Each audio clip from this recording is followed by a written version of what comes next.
And hello, and happy Juneteenth. Today is the 19th of June, Thursday, the 19th of June, 2025. The lead story today, very deliberately selected by yours truly, is a Juneteenth editorial in the New York Post, which begins this way: America today celebrates Juneteenth, commemorating both the horrors of the nation's original sin, slavery, and its end. The holiday traces to victorious Union General Gordon Granger's June 19, 1865 order, putting the Emancipation Proclamation into full legal effect across Texas. It hadn't been until then, and freeing all the state's remaining slaves. They were still being held.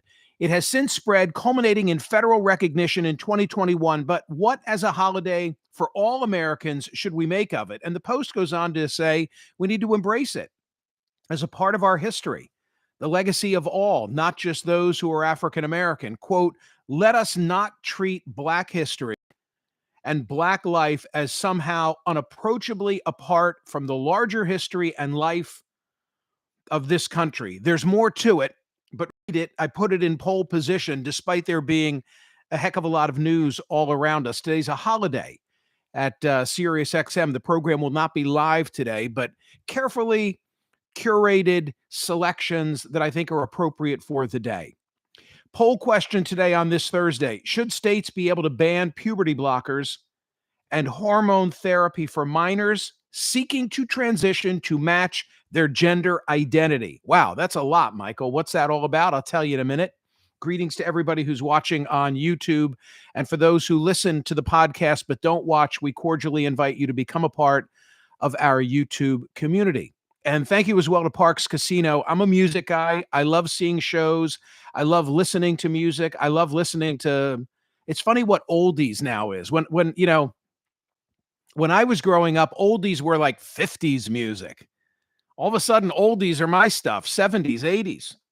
At Parks Casino, upcoming WXPN welcoming Gary Clark Jr., UB40, Australian Pink Floyd. That's the Wish You Were Here 50th anniversary. Which never gets old, at least for me. The Revivalists, roots rock with a modern twist. The tour is called All in the Family, 10 Years of Men Against the Mountains. Classic rock, Kansas, the Psychedelic Furs with guest Gary Newman. Everclear, Sparkle and Fade's 30th anniversary tour. Almost Queen, a tribute to, you guessed it, and Bill Murray and his Blood Brothers in November. Tickets are available at parkscasino.com. Go see some live entertainment. Get out of the 100-degree temperatures that are coming to the Northeast. Get inside at Parks Casino. You've got to be 21. Gambling problem, call 1-800-GAMBLER. So yesterday, huge voting again. And I want to point something out relative to yesterday's vote and two that have been within the last week, all about the same situation of Iran and Israel, and what is President Trump going to do? Yesterday, 38,296 voted. Should the U.S. use a B-2 bomber and drop a bunker buster bomb on the Iranian nuclear facility at Fordo? 70.53%, 70-30 said no. And it's made me wonder, okay, is there a pattern here with the votes at Smerconish.com as this situation materializes? So the 14th, 5 days ago, did Israel's strike against Iran make the world a more or less safe place? This was the Saturday poll. 62,393 voted. 56.15 said less safe. 56.15. So, okay, the vote again yesterday was don't drop the bunker buster bomb. Last Saturday, 56% and change said it's made us less safe. Last Friday, June 13th, Friday the 13th, do you favor or oppose Israel's attack against Iran? 34,000 and change voted. Very similar. 56.96% said oppose. So from those who are voting on my website, and it's a lot of voting, they don't want Israel. They don't like the fact that Israel took the initiative. They think it's made us less safe, and they don't want the United States dropping from a B-2, that cluster bomb. Not much has changed in the last 24 hours on the Israel-Iran front. President Trump continues to talk tough, suggesting that it's a matter of days, if not hours, before he takes action. He's taking ownership of this Israeli military operation. As I've discussed, it went from Bibi don't do it to we. Efforts at diplomacy are apparently ongoing. That's a good thing. Who knows, how much is in the public domain and what really might be going on behind the scenes. There's something that I've been thinking, and candidly, it was a radio caller 2 days ago who brought this up to me, and I said, I need to pursue that line of dialogue. It's the issue of congressional authority. And the New York Times lead editorial on what's going on says the following: if Mr. Trump wants the United States to join the Israeli war against Iran, the next step is as clear. Congress must first authorize the use of military force. Our laws are explicit on this point. An unprovoked American attack on Iran, one that could involve massive bombs known as bunker busters, would not be a police action or special military operation. It would be war. To declare it is not the decision of Mr. Netanyahu or Mr. Trump. Under our Constitution, Congress alone has that power. When lawmakers passed the War Powers Resolution in 1973, they limited the president's authority to conduct military operations, carving out an exception to respond to a foreign attack. This is not such a circumstance. Iran has not attacked the United States. There is ample time for Congress, the elected representatives of the American people, to debate this decision and render its judgment. I agree.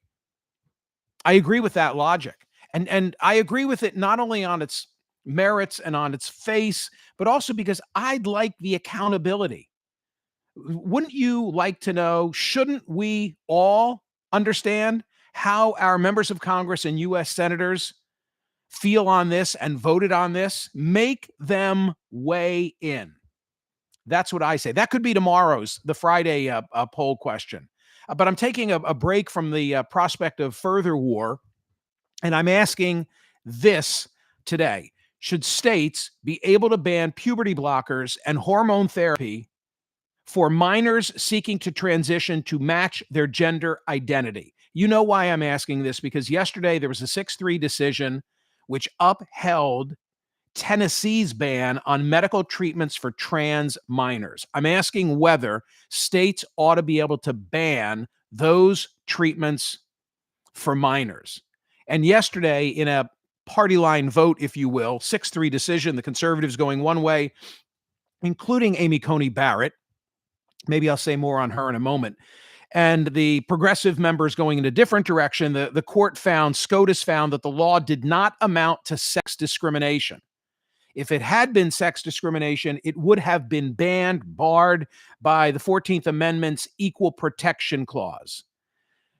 Chief Justice Roberts wrote for the majority. The very first line of his opinion frames the issue. In this case, we consider whether a Tennessee law banning certain medical care for transgender minors violates the Equal Protection Clause of the 14th Amendment. And then the very next line, I read the opinion. In the very next line of the opinion, because I so often wonder, and I know many of you wonder, how many, not that this should determine how we regard the issue, but I know that so many wonder how many individuals are in this category. An estimated 1.6 million Americans over the age of 13 identify as transgender, meaning that their gender identity does not align with their biological sex.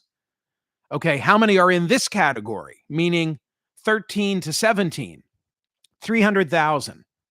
An estimated 300,000 identify as transgender in the U.S. who are between the ages of 13 and 17. Now, as I'm going through the numbers, this is something else that is significant. 42,000 kids received gender dysphoria diagnoses as of 2021. That's up nearly threefold from 2017. Now, is that up nearly threefold since 2017 because they no longer feel threatened? They no longer feel closeted. They feel free to express their gender identity? Or is it a fad? Is it contagion? Is it social pressure, which is the concern of many parents? Like, hey, how do I know this is long lasting and permanent? Tennessee is one of 27 states that restrict or ban medical interventions for kids. What do they ban? Hormone therapy, puberty blockers, and surgery. Arkansas was the first. They did it in 2021. Oh, one more number. One more number. So if there are 27 states that have a ban similar to Arkansas, similar to Tennessee, which was litigated yesterday, how many transgender teens are living in those 27 states? 110,000. These are the best numbers that I can provide. Some are drawn from the Supreme Court opinion. The last number that I gave you was from the Williams Institute at UCLA. Justice Sotomayor led the charge for the dissent. It's an unusual step where a justice will read from his or her dissent. She did it yesterday for 15 minutes. As I say, at issue here is the 14th Amendment, the Equal Protection Clause of the 14th Amendment, which says simply, no state shall deny any person within its jurisdiction the equal protection of laws. So what does that mean? It requires states to treat individuals equally under the law. It was added after the Civil War to ensure formerly enslaved people would have the same legal protections as white citizens. It prohibits laws that unfairly discriminate between people or groups.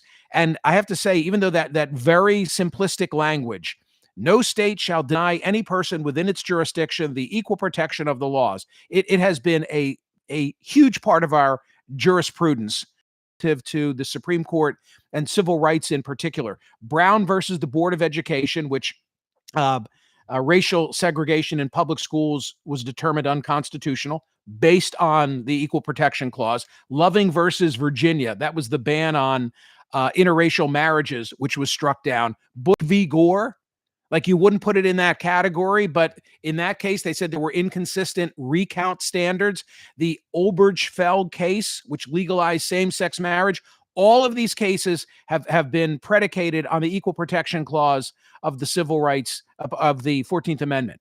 So this is interesting. I know that this gets into the weeds, but actually this is pretty straightforward and easily understood. The majority view. So the Roberts view yesterday on this Tennessee ban on puberty blockers and other treatments for minors, the Roberts view was, well, they weren't singling out based on trans status. This was not a case of sex discrimination because it wasn't based on gender. It was gender neutral. It applied to boys and girls. It was really a case predicated on age. And as a result, where it's applying to all minors equally, there's no sex discrimination. And there's not a violation under the 14th Amendment. You follow? And then you have Justice Sotomayor who says, wait a minute, what are you talking about? The whole case is about gender affirming care on its face, right in front of us. Of course, this is all about gender and discrimination based on gender. How could this not be gender discrimination? There it is. I mean, put aside how you feel on the law. That's how the majority of the Supreme Court yesterday was really able not to deal with the merits of what we're talking about, in my opinion. Justice Roberts, our role is not to judge the wisdom, fairness, or logic of the law before us, but only to ensure that it does not violate the equal protection guarantee of the 14th Amendment. Having concluded it does not, we leave questions regarding its policy to the people, their elected representatives, and the democratic process. So this is Roberts and the majority saying no violation of the Equal Protection Clause under the 14th Amendment. We're leaving it to the states. He essentially said it's better left to the states and noted that there's a lack of consensus in the medical community. He cited the English National Health Service decision, which pulled back on providing gender-affirming care to trans youth. Quote, we cite this report and NHS England's response not for guidance they might provide on the ultimate question, but to demonstrate the open questions regarding basic factual issues before the medical authorities and other regulatory bodies. Well, that's true, except there are major U.S. health associations, the AMA, the American Medical Association, the American Psychiatric Association, the American Academy of Pediatrics, the American Academy of Child and Adolescent Psychiatry, all agree that gender-affirming care is clinically appropriate for children and adults. Sotomayor, as I told you in a fiery dissent, said that this abandons transgender children and their families to political whims. Read the opinion. I think you'll find it very, very interesting. Amy Coney Barrett, who recently has shown more of a willingness to deviate from the conservative majorities, in this case was with Roberts and with the majority. I would also point out an essay that caught my eye written by Samantha Williams, talking about what it's like to raise a transgender daughter in Tennessee.